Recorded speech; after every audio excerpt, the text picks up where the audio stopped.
Hey, what's going on, guys? This is Broku, and welcome back to another Dragon Ball Super review. And tonight's review is Dragon Ball Super episode 111, where Hit faces off against Jiren. So, overall, I'm going to have to say that this episode was absolutely amazing. I think it's actually on par with the 1 hour special. Basically, the main thing that gives the 1 hour special a bit better than this episode is that was an hour long and this was only a single episode, but still it's jam-packed and it was amazing. In the beginning, Frieza gave Goku energy, and basically I predicted this to happen. I knew it was going to happen. Everybody knew it was going to happen. Everybody else predicted it. I didn't want it to happen though, but I mean, it's not the end of the world. It still sort of makes sense. Frieza felt like he owed Goku a little bit. I just still don't like it. It's Frieza, he's an evil guy, but then again, he does want to make it past his tournament, so he wants Goku to be able to maybe take out Jiren, because Frieza said himself, he does not want to go against that monster. He calls Jiren a monster. We see Hit, and Hit is struggling against Jiren, but the only thing that really keeps him in the fight is his time skip, and it still didn't make that much sense because he should be nowhere near even Blue Kaioken times 20, but he was actually still able to go a bit against Hit, but Hit was probably... Jiren was probably suppressed in this fight. Eventually, Jiren actually adapted to the time skip, which is weird because Hit is kind of like the guy who adapted to other people's techniques, but Jiren actually adapted to the time skip. That's kind of cool because why not? Goku did it in the Universe 6 tournament, so of course Jiren could do it as well. And so Hit then gave his killing blow, or it wasn't really a killing assassination technique, it was just his trump card, and he punched Jiren right in the chest, and then he trapped Jiren in a time skip. And it was really weird, but really cool, and he was actually able to hold Jiren back. He couldn't move at first at all. Then when Hit started actually getting ready to attack him, Jiren actually started stepping towards him and moving towards him. Jiren was trying as hard as he could, but he was still moving even though Hit was holding him back. And then Hit, when he goes for the final blow, might have been a killing technique, who knows, so maybe he would have been eliminated if it worked. But Jiren was able to stop the attack with just his eyes. So again, Jiren is so strong that he can stop super powerful attacks just by looking at him. That is crazy. Jiren is probably the strongest guy we've seen fight in the entire Dragon Ball universe, and holy crap, it's so hyped to see this. Jiren, I don't know how they're going to stop him, or maybe something bad's going to happen and Jiren's going to actually join them, but holy frick, guys. And then he just fucking dicks on Hit. Jiren dicks on Hit, fucks him, and like, it was really cool to see Jiren do it, but I used to love Hit, and now I don't see him the same way, because he just got absolutely smashed by Jiren. It wasn't even close, and Jiren was most likely suppressed and not fighting at the same level that he fought against Ultra Instinct Goku. No matter, it was still cool, an amazing episode, and this actually was a very good 3-episode run. And honestly, my former favorite, like if you did 3 or 4 episodes in a row, was the exhibition matches. Those were great, and actually I think that now these have surpassed those episodes as my favorite like run of a few episodes in a row. And I'm surprised that they did it, but actually I shouldn't be surprised because this is a tournament of power we're talking about. So in this fight, we also get to see the Namekians from Universe 6 try and sneak up on Goku, but it doesn't work. Gohan and Piccolo actually stop them, and then it looks like they're about to fight. And one thing I noticed is the Namekians look like they have a slightly different skin tone. It's a little bit more of a bluish green, kind of like a teal. And I don't know if that's just how it's designed, or if the Namekians from the Universe 6 are a little bit different. Don't really know, and I don't know if anybody else really knows, but we'll probably find out soon. But I hope we do see more of Gohan and Piccolo fighting these Namekians, so we can see how strong they are, what they do. Are they like sort of evil, or are they good, like basically the Namekians from Universe 7? Or I don't know, we'll just have to find out. But I want to see Piccolo destroy some people from his own race, just destroy them, fight them. It's gonna be great. I can't wait to see more of that. And so when Hit also was holding Jiren back with a time skip, Cabba, Caulifla, and Kale came up and told him to go basically take out everybody else in the tournament so that he could just hold Jiren there, so that when time runs out, they would have more fighters than Universe 11 and they'd win.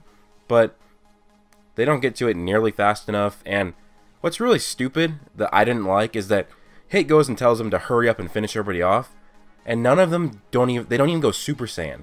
They just go off and start fighting people.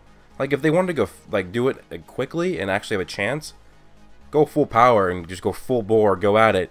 I mean, your universe is at stake. Basically your life is at stake. I know it's not really you're dying, you're getting erased, but I guess your existence is at stake. Why are you not going Super Saiyan? That's one of my gripes with this episode. But no matter, I guess a counterpoint to that is they didn't want to go Super Saiyan and then accidentally kill somebody. I don't know why, but even if I was going to say also, why didn't Kale go berserk and try and knock Jiren off, but she would have just been stopped by his glare anyways as well, because that's just how strong Jiren is. If he can stop people with his glare, I wonder if they could have got him from behind, but I don't know how it works, and plus he's trapped in a time skip. And also, guys, this proved, and it was even stated, that Jiren's powers even exceed time. There's no bounds on his power. Time does not have any bounds on his power. So Jiren is just this ultimate fighter, and I really want to see how somebody defeats him. Jiren basically call it quits for the rest of the tournament. He gets down and he starts meditating, and I was like, what? And he really fucking diss Goku in this part of the episode. And he basically says that he isn't needed for the rest of the tournament, and he looks right at Goku when he says it, meaning that Goku is nothing to him still. Jiren begins to meditate, and then Topo and Dispo are kind of around him. They don't even really need to protect him because of his own natural ki barrier. And the two fighters, the policeman and one of the robot, they show up and try and do their sneak attack on Jiren. But the policeman's own attack can't even breach Jiren's natural ki barrier. So it's just worthless. And I expected that to happen. I'm like, are they really going to have this random police dude from some nobody cares about universe and he's going to actually do something to Jiren? No, I knew that he was going to get fucked on. But the thing here is that Dispo and Topo, they need to go out and stop protecting Jiren like what they were doing and just go out and eliminate fighters from the other universes, because half the time's already over. They don't have too much time, and there's only 3 of them left. If one of them or 2 of them gets erased or defeated, then that's going to be a lot harder of a time for them to win. And one thing that this makes me question as well is that he says that nobody is even worth fighting him. But if base Goku with a Kamehameha can breach Jiren's natural ki barrier, then so could Super Saiyan Blue Vegeta. So I wonder if Vegeta is going to get pissed off like he would if any villain started meditating because he didn't think that he was worthy enough to fight him. So maybe Vegeta does have something up his sleeve and he uses it against Jiren or something like that, but I believe that there's no doubt that Vegeta could penetrate Jiren's ki barrier. I think there's no doubt, and there's probably other fighters that could, like Frieza as well. And something interesting that I also thought was that he stated that Dispo and Topo could take everybody else out in the tournaments. So either Jiren is extremely smart and he just knows this, or he's dumb, or is just making assumptions, because can Topo and Dispo, could either of them really take out Super Saiyan Blue Vegeta or Golden Frieza? I really don't think they could. I think that, honestly, Goku was probably holding back a little bit in his fight against Topo, like he was holding back against Universe 9 and a lot of the other fighters in this tournament. And I think that Super Saiyan Blue Vegeta would actually be able to beat both of these fighters, Dispo and Topo. Not at the same time, but if he did in a one-on-one fight, he could. And honestly, I think Frieza, especially if he went Golden, well, honestly, only if he went Golden, he could take out Topo or Dispo as well. So I think Jiren just doesn't fully know what he's talking about. And also, Android 17 could definitely put up a good fight against them, and maybe even Gohan. So obviously Jiren, I don't think, is the smartest character, unless if for some reason Topo just really is that much stronger than Vegeta and Golden Frieza, which I hope not. But yeah, overall guys, this was an amazing episode. I absolutely loved it. I would definitely recommend for you to go check it out. Go on Verve, go on Crunchyroll. That's where I watch my episodes from usually. I have a free trial run on both of them right now. I don't know which one I'm going to keep, but I'm going to keep one of them. But seriously, go check this episode out. It's great. I'm going to have to give it a 9.6 out of 10. So just 0.1 less than the Dragon Ball Super Special last week. But still, overall an amazing episode.